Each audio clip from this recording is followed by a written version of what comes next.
Eu pensei em chamar essa aula aqui, ao invés de conjuntos 2, gato por lebre. Porque todo mundo que ensina a você lidar com conjuntos, pode reparar, hash set ou triset, sempre vai usar a classe string ou a classe derivada de um tipo primitivo, né? Integer, character, double e assim sucessivamente. Mas muito pouca gente vai demonstrar como usar essas classes através de uma classe suma, uma classe particular, por exemplo. Deixa eu voltar aqui para o código. Ok, pessoas, vamos lá então. Olha só, vou criar uma classe aqui. Vou fazer tudo numa única classe, tá? Só para não ter muita confusão. Deixa eu chamar essa classe aqui de conjunto 2. Ok, então conjunto 2, está aí nosso conjunto 2. Ok, vou apagar tudo como sempre e vou escrever o seguinte: import, é a parte que a gente aprendeu. Import java util ponto asterisco ponto e vírgula public class conjunto 2. Ok, então nesta nossa classe aqui, conjunto 2, eu acho que as pessoas se incomodam porque eu fico olhando assim. Vamos lá, nessa classe aqui, conjunto 2, o que nós temos? Public static void main string args, ok, new conjunto 2, abriu, fechou, ponto, executar. Alright, beleza. E aí eu vou fazer o seguinte: public void executar. Até aí, nada de mal, nada de lance, sem o menor problema. Só que eu quero criar uma coleção dos meus, da minha própria classe, de objetos da minha classe que eu criei. Beleza? Então vamos nós. Como a gente faz isso? Primeiro, vou criar minha classe aqui dentro, só para não ter que ficar alternando de programa. Se vocês quiserem, eu posso ficar alternando de programa, mas vou criar aqui dentro só por causa disso, tá? Mas poderia ser lá, tá bom. Vocês mandam. Deixa eu voltar aqui pro Blue. Pronto, olha lá que legal, essa nova versão, eu tô achando ela show. Classe funcionário, pronto. Eu não fechei o meu editor e olha que bacana. Eu clicar aqui na classe funcionário, aparece uma nova abinha, funcionário e conjunto. Aí eu posso ficar alternando sem o menor problema, ok? Então vamos lá. Public class funcionário, ok. Aí, como as pessoas criam errado. Esse meu vídeo tá dando delay, então não assusta com isso não, tá? Parece que meu som tá meio desincronizado, mas é que ele dá um delay, ó. Então vamos lá, como é que acontece? Acontece da seguinte forma. Vou criar dois atributos para o meu funcionário. Eu não posso olhar para o vídeo, senão eu me perco aqui no meu raciocínio. Public private int matrícula, vírgula, private string nome. Se o funcionário poderia ter salário, poderia ter outras coisas? Pode. Mas para essas outras coisas, você vai ter que criar métodos get e método set. Ok? Essas duas não. Essas duas vocês vão ver que eu não vou precisar de nenhum método get, nenhum método set. Só que a gente vai ter que voltar algumas aulas atrás e lembrar de uns detalhes. Qual detalhe, Fernando? Toda classe, sem exceção, não existe exceção aqui, toda classe estende a classe object. Mas, Fernando, eu não escrevi isso. Não importa se você escreveu. Toda classe, ela estende a classe object. Ok? Quando você faz estende de uma outra classe, por exemplo, gerente, beleza? Gerente, se não tiver nada no estende, ele estende object. Então, essa classe também estende object. Ok? Por isso que eu estou dizendo toda classe obrigatoriamente estende object. E já é assim. Fernando, mas eu posso colocar aqui extends object? Pode. Não tem efeito. Ok? É como num método você escrever para ele throws runtime exception. Ok? Não tem efeito. Ele já é assim. Ele já é, obrigatoriamente, ele já é desse jeito. Ok, então vamos lá. Na Object, a gente tem que lembrar de três métodos. São três métodos da Object, basicamente. Tem outros métodos, mas a gente precisa desses três. Primeiro dos métodos que a gente tem que lembrar. Deixa eu colocar um override aqui. Override, pronto. O primeiro método que a gente tem que lembrar é o public string to string. ok? Esse é o primeiro método que a gente tem que lembrar. Fernando, o que faz isso? Bom, o que faz isso é o seguinte: toda vez que eu chamo o objeto, sem passar nada, ele automaticamente entra nesse método, ok? As strings, a integer, a character, a double, essas classes, todas elas implementaram isso. Tá? Por isso que quando você chama só o objeto puro, né, no caso da integer, por exemplo, aparece o valor. Não é que ela tenha o valor para ela. Isso não existe. Ela aparece o valor apenas porque ele executa esse método string é executado automaticamente. Então, legal, para esse nosso método aqui, o que eu vou fazer? Vou dar return, nome do funcionário, mais, botar um espaço aqui, botar mat, para vocês verem a matrícula do nosso funcionário, matrícula. Pronto. Ok? Só isso que eu vou fazer. Legal? Bacana. Show de bola. Então vamos lá. Vamos voltar aqui para o nosso conjunto. Eu agora quero criar um conjunto de funcionários. É isso basicamente que eu quero fazer. Então o que eu vou fazer? Vou criar aqui um set. Ok? Conforme eu ensinei para vocês. Então set. Nome empresa. Empresa de... I'm sorry. Nome empresa de funcionário. Ok, show de bola. Vamos começar com o hash set. Igual a new hash set. Abriu, fechou. Abriu, fechou. Bacana. Show de bola. Nome empresa funcionário hash set. Beleza, bacana. Ok, então empresa. Desculpem, eu vou ter que voltar aqui, vou ter que criar o consultor dele, né? Porque senão eu vou botar um monte de funcionário vazio. Então, vou me aproveitar aqui do construtor. Lembra que eu falei que não vai ter o set e o get. Então, public funcionário. Aí, boa. Int matrícula, vírgula, string. Não. Alright. Então, diz ponto matrícula é igual matrícula. Diz ponto nome é igual a nome. Ok. Show de bola. Então, toda vez que você criar um objeto, você obrigatoriamente, agora não é opcionalmente, né, você vai ter que passar a matrícula e vai ter que passar o nome. Mesmo que você passe 0 e null, mas é obrigado. Então, beleza. Deixa eu salvar isso aqui, voltar aqui para o nosso conjunto e vamos lá. A empresa. Ok, ponto add, para a gente adicionar o objeto. E aí eu vou escrever new funcionário. Beleza. Opa, aqui é a matrícula. Vou colocar matrícula 1. Só que eu vou colocar assim, matrícula 5, beleza? E vou escrever Fernando. Eu não preciso decorar isso, porque na hora que eu der a saída do objeto, vai estar lá o 5 Fernando. Então, beleza.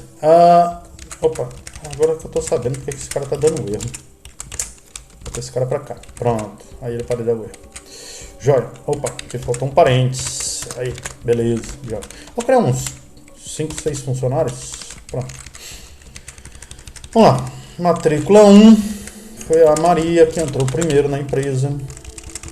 Ok, matrícula 2 foi o Hugo. Matrícula 2 de novo foi o José. Matrícula 3 ou 6 ou 4, o que vocês quiserem. Então pronto, vamos botar 4. Ok, foi o Manuel. Beleza, pronto. Então, esses são os funcionários da minha empresa. Beleza? Então, nós temos o 5 Fernando, 1 Maria, 2 Hugo, 2 José e 4 Manuel. E aí eu peço para ver esses funcionários. Beleza? Lembrando, hash set, ele tem uma característica. Como ele vai pelo hash, em tese, muito em tese, ele deveria tirar isso aqui. Tá? Deveria deixar um só, que seria o Hugo. Tá? Porque o Hugo tem a matrícula 2, o outro também tem a matrícula 2, ele não vai permitir entrar. Então, isso deveria acontecer. Tranquilos? Beleza, legal. Então, vamos nós. For, aqui, funcionário, F, 2 pontos, empresa, para poder percorrer esse array de empresa. Bacana. Aí vou dar um tab. System, out, println, F. Fernando, você não precisa botar f.get alguma coisa. Não. Isso aqui, automaticamente, gente, de novo, ele vai entrar aqui. Isso aqui ele vai fazer com que ele entre aqui. E se eu não tivesse implementado, Fernando, ia dar um número estranho lá para o objeto, ia dar o hash, arroba, alguma coisa, ia dar uma confusão, vocês vão ver. Provavelmente ia dar o nome da classe que é funcionário, arroba, o número do hash dele, tá? Algo desse tipo. É só você arrancar fora isso aqui que vocês vão ver. Então vamos lá, vou botar só isso aqui. Ok, vou pedir para compilar, legal, bacana, tá compilando. Né? Nota que não deu erro, não aconteceu absolutamente nada. Opa, aqui embaixo, aqui, pronto, beleza, olha lá, a minha classe conjunto 2 depende da minha classe funcionário. Bacana, void main, ok, olha lá, tá aí, ó, o Hugo 2, Manuel 4, Fernando 5, José 2 e Maria 1. Tá legal, mas tá horrível. Por quê? Porque isso é um hash 7 e esses daqui deveriam ser eliminados. Né? Um dos dois deveria ser eliminado. Eu não posso ter dois funcionários com a mesma matrícula. Ok, vamos lá. Como é que a gente elimina isso aqui? Como é que a gente faz isso aqui? Voltando lá para a minha classe funcionária, existem mais dois métodos que eu falei para vocês que devem ser implementados quando você está implementando um object. Quais são, Fernando? O primeiro deles, @override public int hashcode. Esse é o primeiro. Então tá aí, return. E aí eu vou definir o hash para este objeto. Ok? Return matrícula. Pronto. Aí você fala, pô, bacana, legal, gostei. Então assim que eu definir o hash, o que vai acontecer? Na hora que eu definir o hash, como aqui é por hashcode, né? Então ele vai pegar o hashcode.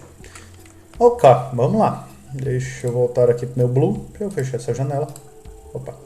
Deixa eu voltar aqui para o meu BlueJ e vamos compilar. Compila, void main. Ok. E tá lá. Ordenou. Tá? Agora a gente tem uma ordem de hash. Então vocês estão vendo que ele está ordenando pelo hash. Isso aí está fazendo. Só que olha só. 1, 2, 2, 4 e 5. Não é por ordem de nome. Nome é esse aqui. É por ordem de hash. Então o hash está aqui, conforme eu falei para vocês. Mas aqui permanece. Por que aí permanece, Fernando? Porque, gente, a gente tem que entender uma coisa. Para ele poder tirar, existe um comparador. Ele tem que ficar comparando um elemento com outro elemento. Ok? Enquanto ele não comparar um elemento com outro elemento, ele não vai conseguir fazer. Tá? Então vamos nós. Deixa eu botar aqui de volta. O comparador para o hashcode, o pessoal pensa, então vou ter que implementar alguma coisa de comparação aqui. Não, ainda não. Veja só, o comparador aqui, ele funciona através do método equals. O método equals é que vai me dar essa comparação. Então, override de novo, isso também está vindo lá da classe object, public boolean, ok? É método equals. Método equals, ele recebe um object. Object O. Ok. Minha comparação, que eu quero que ele compare, eu quero que ele compare através desses hashes. Porque eu não quero permitir que dois funcionários tenham a mesma matrícula. Eu poderia comparar pelo nome, poderia comparar pelo salário, poderia comparar pelo que eu quisesse. Tá? Ou seja, dois funcionários tiverem o salário igual, não pode. Tá? Aí fica meio sem sentido. Então, eu vou comparar pela matrícula de cada um. Então, vamos lá. Return o quê? O ponto hashcode. Ok? Então, o hashcode do O deve ser igual ao meu dis.hashcode. Você pode até colocar dis.matrícula se você quiser, né? Porque eu estou na mesma classe aqui, então dis.matrícula, só para vocês verem, a matrícula ela é igual ao nosso hashcode, tá aqui, ó, tá bem aqui, matrícula é igual ao nosso hashcode, tá? As pessoas olham para o Java e falam, meu Deus, como Java é um linguagem complicado. Não, gente, olha aqui, matrícula, eu estou comparando a matrícula com o hashcode do objeto que vem. Eu sei que todo hashcode de objeto que vem é a própria matrícula, ok? Simples assim. Então vamos lá, pronto, só isso que eu vou colocar. E aí, deixa eu só fechar essa janelinha aqui de baixo, opa, e vou voltar para cá. Então, olha só, conjunto void main, ok. Então tá lá, ó. Nota que o segundo 2 desapareceu, ok? Então tá aí, ó, matrícula 1, matrícula 2, matrícula 4 e matrícula 5. Legal, Bacana, Fernando, gostei, pô, achei show de bola. Só que eu não queria usar a hash set, eu queria usar a triset. Triset. Vai funcionar da mesma forma? Não. Compile. Nota que ele compilou. Vou executar. Void main. Ok.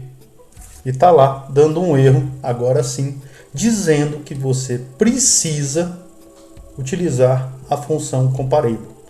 Você precisa fazer como é que é o nome? Fazer um implements da classe comparable.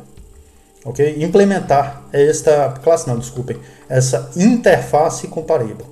Ok? Gente, por favor, não assusta quanto a isso. A interface comparable, ela tem muitas classes. Tá? A interface comparable é que as pessoas elas ficam meio perdidas como é que eu faço a interface comparable. Vamos lá, vamos com calma. Olha só, o que você vai fazer aqui? Você vai simplesmente dar assim, ó, implements, quem? A comparable que ele está pedindo. Comparable, opa, desculpem, perdoe-me.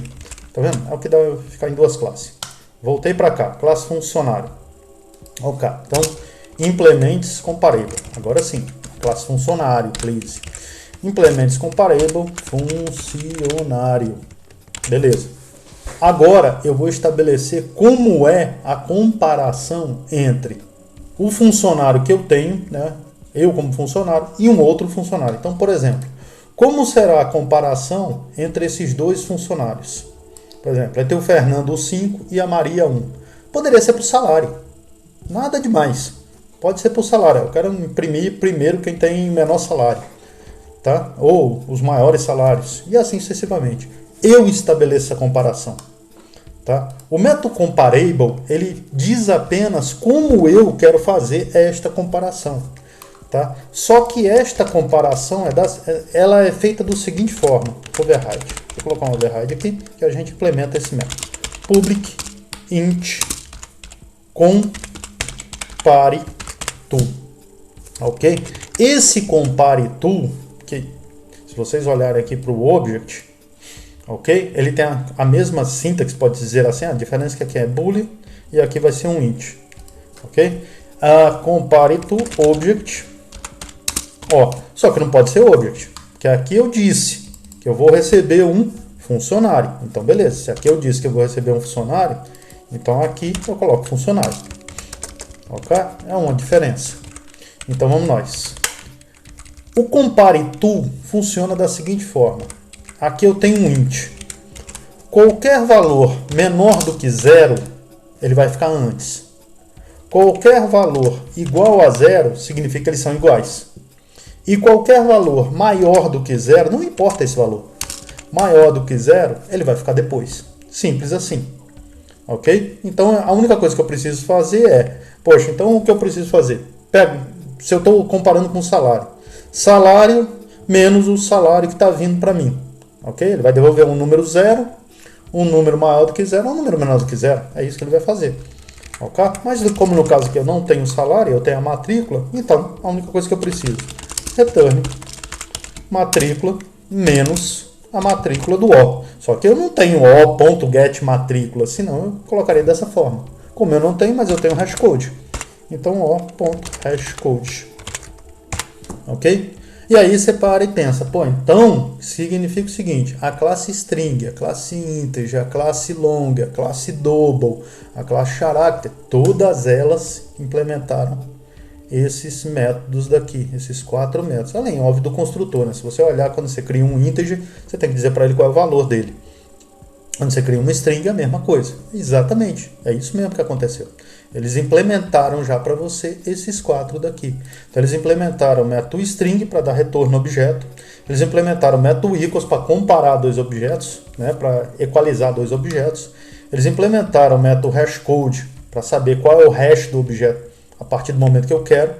E eles implementaram o compare to para que eu possa ter um nível de comparação entre 2 objetos. Se um objeto é maior do que o outro, porque, gente, imagina o seguinte, é que eu não tenho 2 canetas aqui.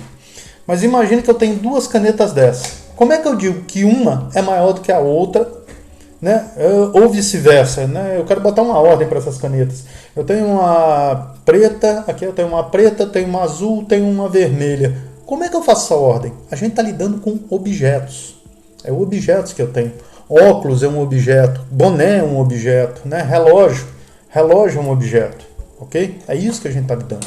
Então eu tenho que dizer como é essa ordem. O Java não vai adivinhar como é que vai ser essa ordem para o objeto funcionário que você está criando. Ah, Fernando, a ordem é lógica, a ordem é matrícula. Beleza, então você diz isso para ele. Porque a ordem poderia ser salário. Nada impede. Ok? Então vamos lá. A partir do momento que você estabeleceu a forma de comparação, agora sim. Compile. Voltei lá. Ok. Compile e void main. Olha que bonito. E está lá a nossa saída 1, 2, 4 e 5. Ok? Ah não, Fernando, queria de ordem inversa, né? 5, 4, 3, 2, 1. 5, 4, 2, 1. Como é que eu faço? Olha, inverte isso aqui. Ok? Inverte isso aqui que provavelmente vai dar na ordem inversa. Olha só. Vou inverter. Gente, vocês aqui decidem. Olha como é legal. Compile void main. Ok. Olha lá. 5, 4, 2 e 1. Ok? Então agora vem o Fernando primeiro, depois vem o Manuel, depois vem o Hugo e depois vem a Maria. Pô, então eu posso usar isso aqui para qualquer coisa. Pode, você pode criar aqui um elemento salário, tá? E comparar pelo salário, se você quiser, por essa ordem. Essa é a vantagem de usar as coleções do tipo set. Ok? Primeiro, ele vai tirar para vocês o duplicado. Deixa eu só voltar isso aqui normal. Primeiro, ele vai tirar para vocês o duplicado. Ok? Então, o duplicado vai sumir. O duplicado aqui, ó, não vai aparecer de acordo com a sua regra de negócio. Ok? Eu poderia fazer de várias formas isso aqui, né? O salário mais a matrícula mais o nome. Não, eu quero por nome, eu não quero mais pela matrícula, eu quero por nome agora. Posso fazer? Claro que você pode. Não tem o menor problema de você usar um nome como comparador, não tem o menor problema de você usar salário como comparador, tamanho do pé como comparador, gente. O que a gente tem que entender é o seguinte: eu tenho dois objetos. Pronto, tem aqui o símbolo do Git e o símbolo do Git Kraken. Ok? Beleza? Quem é maior? Quando a gente fala quem é maior, todo mundo provavelmente vai achar que é esse aqui. Ok? Por quê? Porque a altura dele é maior do que esse aqui. Né? É isso que a gente vai pensar. Não, eu posso estabelecer. Ok? Eu posso estabelecer qual dos dois gastou mais tempo para poder ser impresso. Qual dos dois tem mais elementos. Qual dos dois tem mais largura. Ok? Eu que estabeleço. Essa ordem é minha. Porque agora eu estou lidando com um conjunto de objetos. Eu não estou mais lidando com um conjunto de valores. Eu não estou lidando com um conjunto de idade. Eu estabeleço. Quando a gente quer colocar, por exemplo, determinadas pessoas em ordem, tá? Eu falo para você, ó, tem 10 pessoas ali, coloca elas em ordem para mim. Como é que você vai colocar isso em ordem? Qual a lógica de você botar essas pessoas em ordem? Eu tenho que dizer para você. Eu tenho que falar o seguinte: por favor, tem 10 pessoas ali, coloque em ordem de quem chegou primeiro. Né? Quem chegou primeiro vai ficar mais na frente de quem chegou por último. Ou então, não, coloque em ordem de altura. Não, coloque em ordem de idade. É isso que eu faço. Ok? Então a gente usa os conjuntos para poder determinar exatamente isso. Então tá aqui, ó. Nós temos então a Maria vem primeiro, depois vem o Hugo. O José está com a matrícula repetida, então ele não aparece. Depois entra o Manuel e entra o Fernando. Se a gente for olhar o nosso programa, compile, tá lá. Void main e tá aí a nossa ordem conforme eu estabeleci. Primeiro a Maria, porque a matrícula dela é mais baixa, depois o Hugo, depois o Manuel, por último o Fernando, que tem a maior matrícula. Gente, até a nossa próxima aula.